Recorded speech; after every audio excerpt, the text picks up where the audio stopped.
Hello, thank you for listening to A Glimpse of the Kingdom. I got Ryan on the line here, and he has a question about his dad. Ryan, what's going on? Hi, David. So I had a question. I've noticed, in several churches, that it seems that the church seems to really favor, in terms of the Israeli-Palestinian conflict. And my dad's Palestinian. He grew up there in the Middle East. Seen a lot of, just a lot of bad things.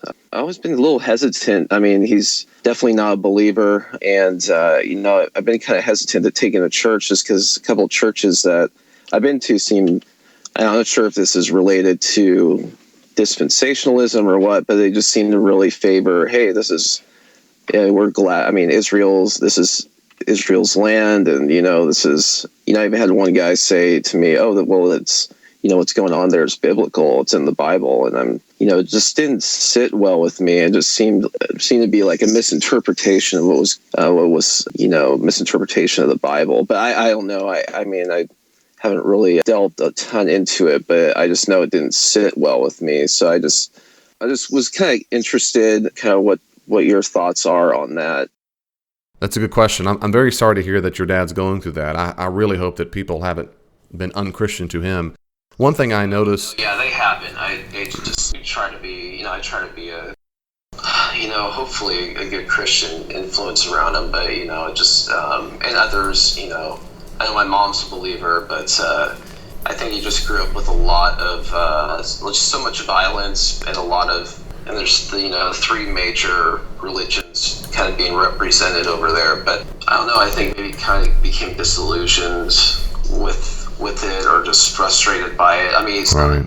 I think some of his side of the family, is practicing Muslims, but he doesn't really practice. So, and yeah, I just actually haven't really talked to him a whole lot about it, just because of some of he's had some negative reactions in the past too.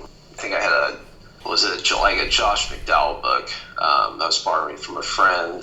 I think it's called Evidence That Demands a Verdict, and he saw it in the house, and he, I guess, threw it in the trash and, walked out really upset. Like, my son's going to become a pastor, and he got really, upset as he went to work. And it was just, this was quite a while ago, but it was just, kind of really, really hurtful. I've always just been kind of hesitant to really engage with him too much about it. Just, he seems to have softened up a little bit. I don't think Christians have been mean to him or anything, as far as I know. Well, that's good. That's real good. With your dad, I can see at least two different things going on, or to address. First, when it comes to Christians and their typical response to the Palestinians, I concur with you, or something you alluded to, of course, with dispensationalism. And for our audience, if they're not sure what that is, dispensationalism is a particular system of thought made popular and really promulgated by a guy named John Nelson Darby. But in that dispensationalist system, which divides all of time into different dispensations or eras, they are convinced that before Jesus comes back, Israel has to be reunited as a state, the temple has to be rebuilt, and they're somewhat reconstituted, you might say. Right. So for a lot of Christians, one of the main reasons why they want Israel to be restored, and they do not like anybody else who's not Israeli, is because they think that the more they support Israel, the faster Jesus comes back. So there's a degree to which they care for them. They'll say, we care for them, God's chosen people. But there's also a degree to which they're using that recovery to hurry up and rush what they believe is the rapture, or removing the church from earth. And in that sense, there's a long story there. I don't find that compelling. In fact, some of my podcast I'm doing on Revelation, and in my podcast, I think you've listened to some, Ryan, but if other people haven't, you've listened to my view of Revelation, you'll hear some of my views on that issue, particularly as I continue to teach it. That's a shame. It is a possible Christian view, for sure. Yeah. I don't find it compelling. Right. The other issue is talking with your dad in particular. Have you asked your dad why he has those negative feelings? Like, for example, when he saw the book and he got upset, have you asked him why it made him so upset? Is it because the way Christians typically talked about Palestinians, or something else? I want to say it's more related to his Muslim influence, and just, maybe, related to how We believe that Jesus is the Son of God, not just a prophet. And, I think maybe just those claims, and maybe his side of the family had, negative view towards Christianity. So is he Muslim? He's Muslim influenced, I believe, but he's not really practicing. Okay. He doesn't, do the 5 prayers. He's not, but an Arab, Palestinian culture, and I think his side of the family is Muslim leaning, but I don't really know. They might be more devout, but as far as I know, he's just, that's kind of his influence. Gotcha. So. I'm curious, and you might not know, that's fine, but I guess one thing I think I'd be real curious to find out, particularly if it's your father, Right. is to figure out what exactly makes him upset or angry. Yeah, right. Because that, to me, is really important for a stymie, a block for people. I know a lot of people who won't come to the church just because of how Christians have treated them, and with that, I can profoundly relate. And that's more of a counseling issue that matters. And I'm of the view, and this is where I'm different from other Christian thinkers on, at least to some level, I'm convinced we have to address those issues first. I think that's the reason why I think there's a degree to which Paul says this in Romans 12, that we are to weep with those who weep and rejoice with those who rejoice. There's a camaraderie that comes along, a genuine concern that we know that when a person is very upset about something, we empathize, we're there with them. And that's different from empathizing so that we move them along. It's just genuine empathy. Right. And that care that you can, and I'm sure you do demonstrate to your dad, can go a far way. And then second step would be something different. That's content related. But if we don't first address the issue of whatever that concern is, and then denounce it. So, for example, if he says, "What makes me mad," or how they treat Palestinians and so forth, once you listen and empathize and validate, the next stage, it seems to me, as always, is we get them to Jesus more. So, for example, and I've heard this all my life, Christians are hypocrites. Right. Well, they sure can be. Jesus isn't. So I would love for you to read what Jesus said about these things. Well, Christians are so mean to Palestinians. Well, they sure can be. They're not all, but they can be. You're right, and I'm so sorry. And I'm glad Jesus would not be that way. That kind of stuff for content, it might bring up some conversations, and I'm trying to help, in that situation, help the person make a distinguishing. They distinguish between what some bad examples of Jesus are on the one hand and what Jesus himself was like on the other. But also not just Jesus versus Christians, but the bad examples of Jesus versus Jesus and some good Christians. Right, yeah, absolutely. Yeah, it would be, I think it would be good to engage the conversation. I guess I've just been kind of hesitant, worried how he'd react. But and you might start that conversation in such a way by what you just said. You might just say, I don't know if you call him dad or whatever you call him.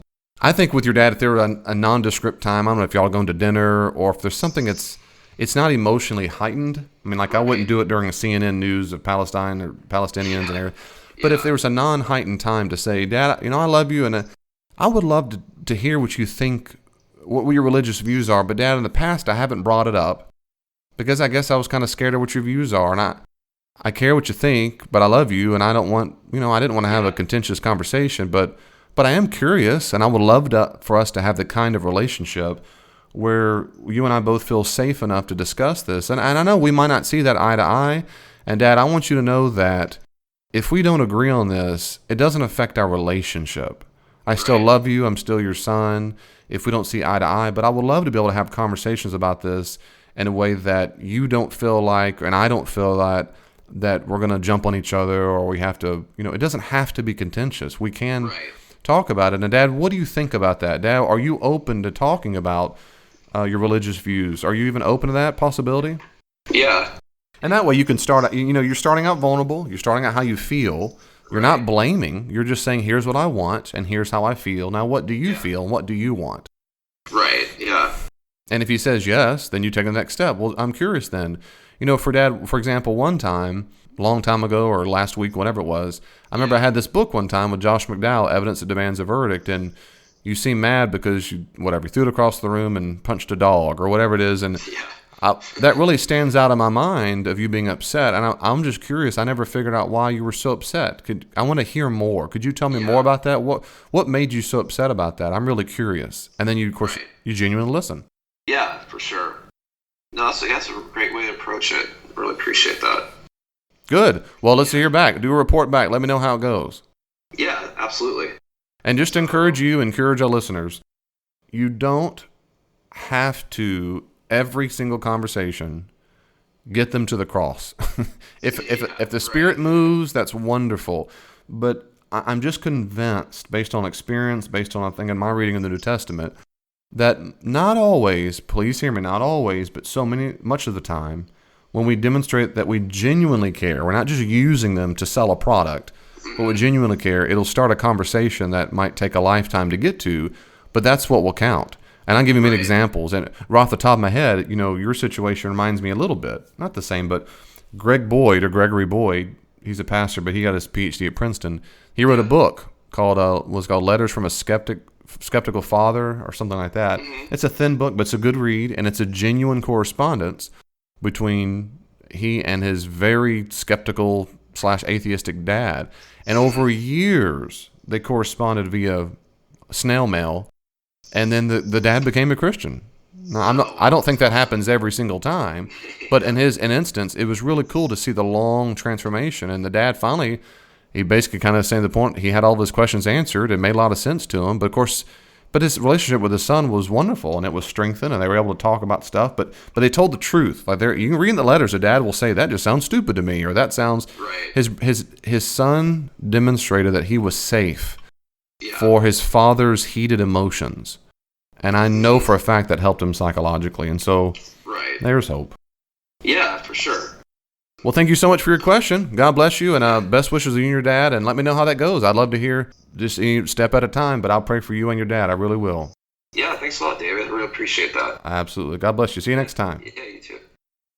Thank you so much for taking the time to listen to A Glimpse of the Kingdom.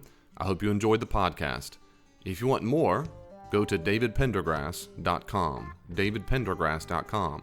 If you look at the top, you'll see various tabs that have sermons I've preached, a link to all the podcasts I've done so far, a link to my consulting website.